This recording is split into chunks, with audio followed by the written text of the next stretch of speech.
Hello, friends. Today's verse: Truly my soul finds rest in God. My salvation comes from Him. Truly He is my rock and my salvation. He is my fortress. I will never be shaken.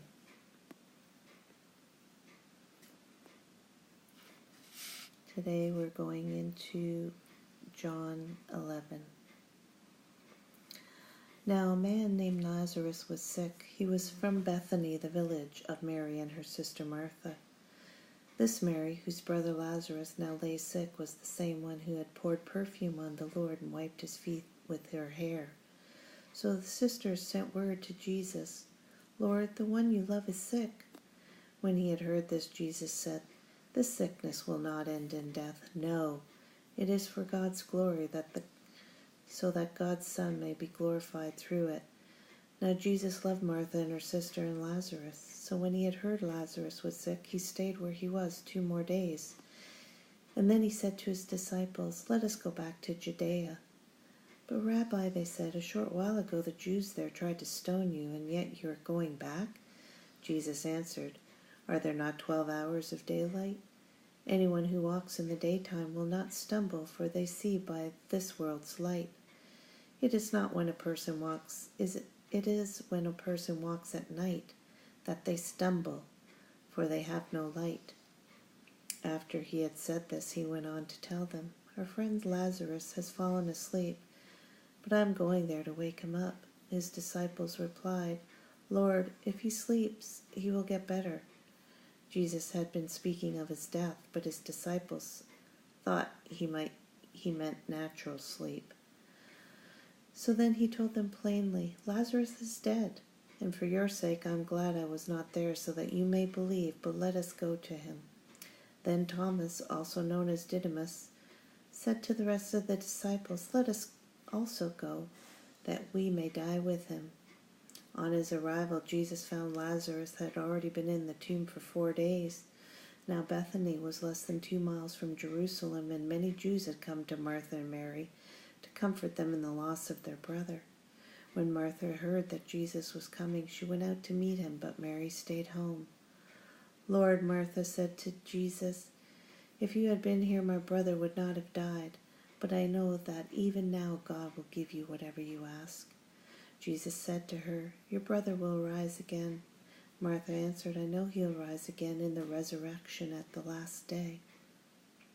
Jesus said to her, "I am the resurrection and the life. The one who believes in me will live, even though they die. And whoever lives by believing in me will never die." "Do you believe in this?" "Yes, Lord," she replied.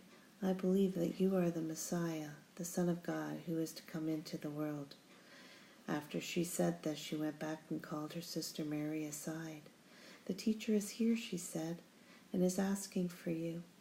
When Mary heard this, she got up quickly and went to him. Now Jesus had not yet entered the village, but was still at the place where Martha had met him. When the Jews who had been with Mary in the house comforting her noticed how quickly she got up and went out, they followed her, supposing she was going to the tomb to mourn there. When Mary reached the place where Jesus was and saw him, she fell at his feet and said, "Lord, if you had been here, my brother would not have died." When Jesus saw her weeping, and the Jews who had come along with her also weeping, he was deeply moved in spirit and troubled. "Where have you laid him?" he asked. "Come and see, Lord," they replied. Jesus wept. Then the Jews said, "See how he loved him." But some of them said, Could not he who opened the eyes of the blind man have kept this man from dying?" Jesus, once more deeply moved, came to the tomb. It was a cave with a stone laid across the entrance. "Take away the stone," he said. "But Lord," said Martha, the sister of the dead man, "by this time there is a bad odor, for he had been there 4 days." Then Jesus said, "Did I not tell you that if you believe, you will see the glory of God?"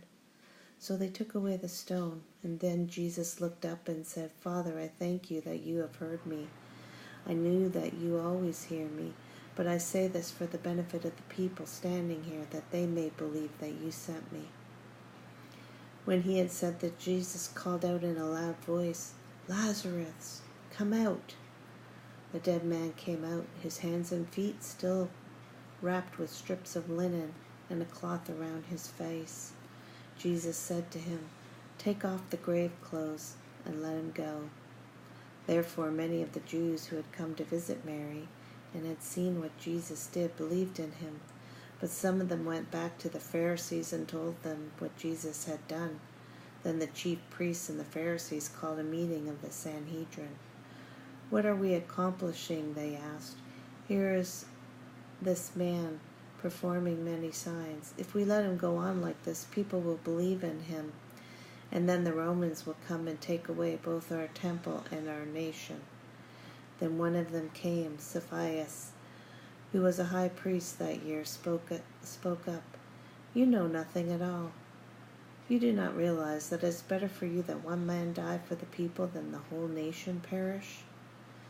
He did not say this on his own, but as a high priest that year he prophesied that Jesus would die for the Jewish nation, and not only for the nation, but also for the scattered children of God, to bring them together and make them one. So from that day on they plotted to take his life. Therefore Jesus no longer moved about publicly among the people of Judea.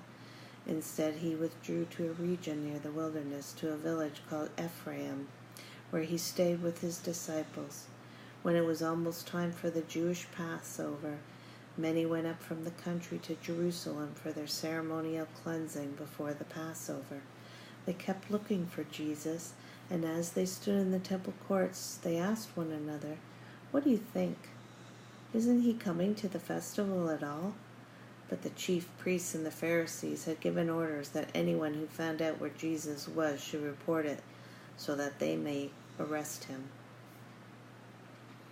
Thank you, Lord, for your precious word. Thank you for this foreshadowing of what Jesus came to do, the story of Lazarus.